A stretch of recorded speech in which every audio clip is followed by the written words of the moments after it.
us a story about growing up the most normal average girl in Paterson, New Jersey. Rania?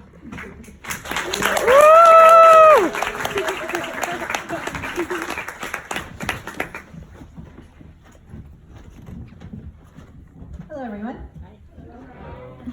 So I was born in Paterson, New Jersey, specifically South Paterson.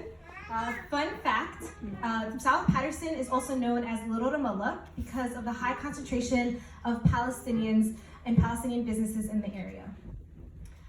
So my parents are both Palestinian, and Ramallah is the main city in Palestine. My mom was born in Palestine and was raised as well in Palestine, and my dad was born in America and was raised in Palestine. And so they met in Palestine, and then they decided to come here, and they got married here. And they envisioned that they would be here for a couple of years, get their master's degrees, and then head back home. However, we know that that's not how life works, and well, I happened. And then what happened after that was they decided that definitely before I go to school, they'll be back in Palestine. And so we waited, and then I became school age, and you can also guess what happened. They enrolled me into school. So instead of putting me into a normal public school, they decided to look for an Islamic private school, because if they couldn't go back home, they would at least get the next best thing.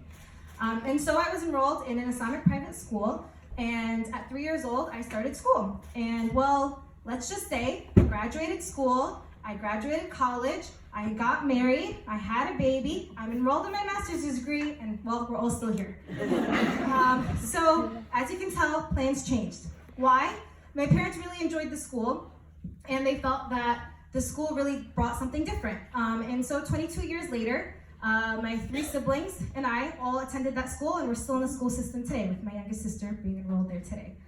And so my school, like I said, I went to an Islamic private school. This school, the majority of the students were Muslim, the majority were Arab. There were some South Asians and some of other ethnicities.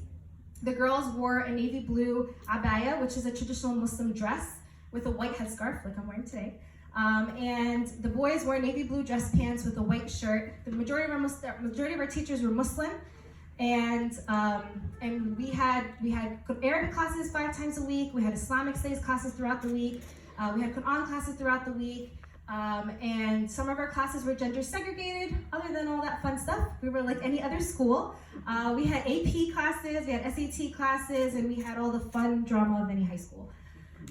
And so I grew up going between, I grew up believing in the concept of the melting pot. We were very proud to be American. And throughout my formative years, I went from my mosque to my little Ramallah and my school. And so when I entered 8th grade, my parents delivered the devastating news that we were going to move from Paterson to Clifton. And I'd like to tell you, if you do not know, that Paterson and Clifton literally share a street. So you can be on one side of Paterson and be on Crooks Avenue and be in Paterson, then walk over to the other side of Crooks Avenue and be in Clifton. But I viewed this as completely earth-shattering.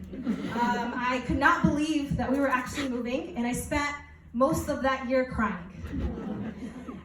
And so my dad decided to finally confront the issue and ask me what was going on. Why was I so upset? And I told him, how in the world could you move us to Clifton? I've grown up in Paterson. All I ever knew was Paterson. I couldn't believe that he was tearing me away from everything that I've ever known. So 13-year-old me was a big drama queen. So anyway, then afterwards, as we were moving, and we literally drove down Main Street, and Main Street became Main Avenue, and we entered Clifton. My dad was reassuring me that everything was gonna be okay. And so, the week went by, and at the end of the week, I told him, not everything's the same, but we're living, we're okay. So life went on. I pretty much had the same friends. I was still, surrounded by a lot of people that were like me. I grew up feeling safe. I think many of us are familiar with this feeling. Yeah.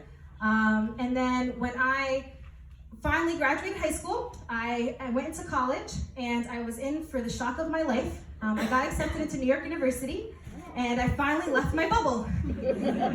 And it was something that I, obviously was not expecting. And I grew up again believing in the melting pot, but I had known that I wasn't living it.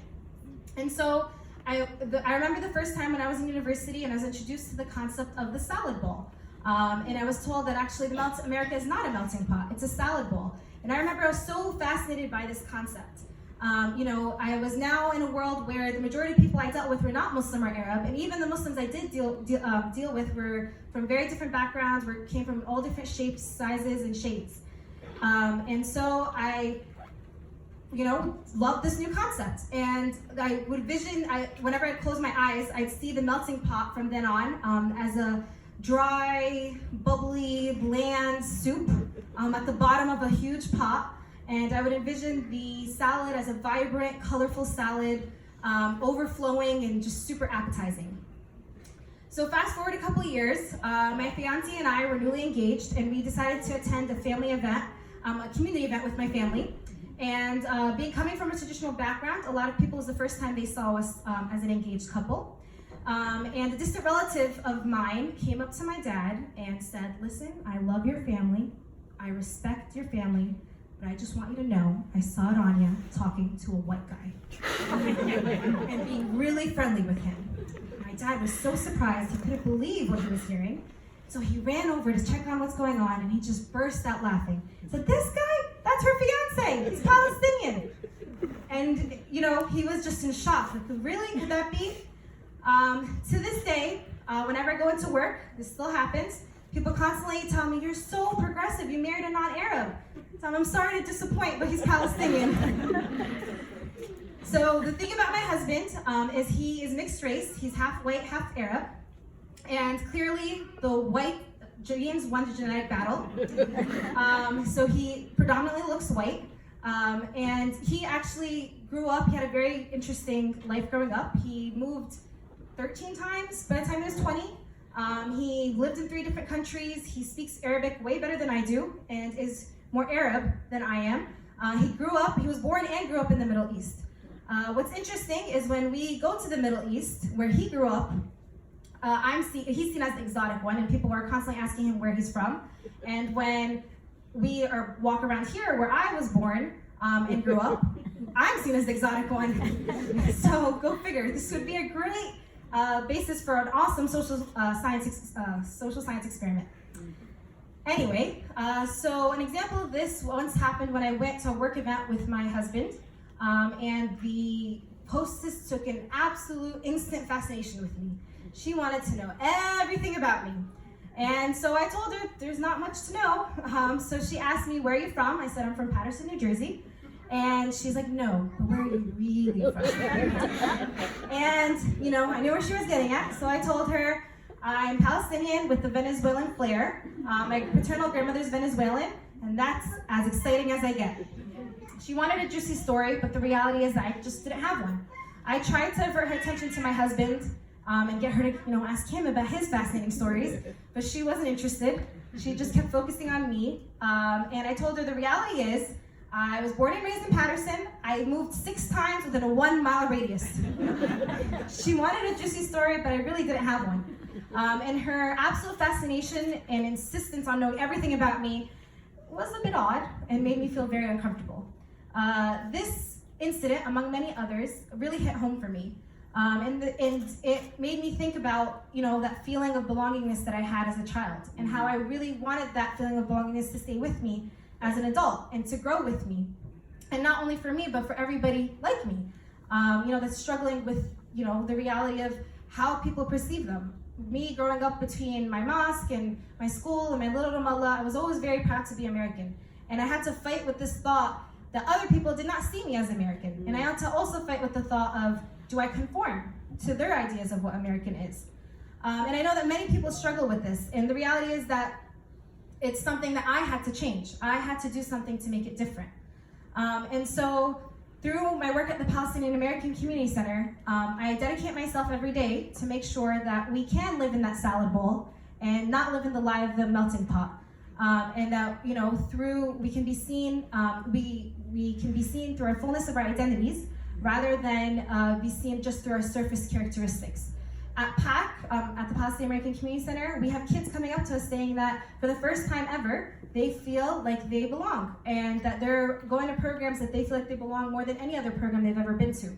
We're changing the fabric of the country, of the community, and hopefully the country, the community by being part of those important conversations and sitting on the tables that matter.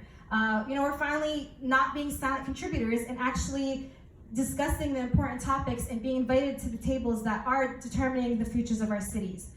And so through, I go to work every day so that we can be seen in the fullness of our identity and not in, not in this, just the surface characteristics.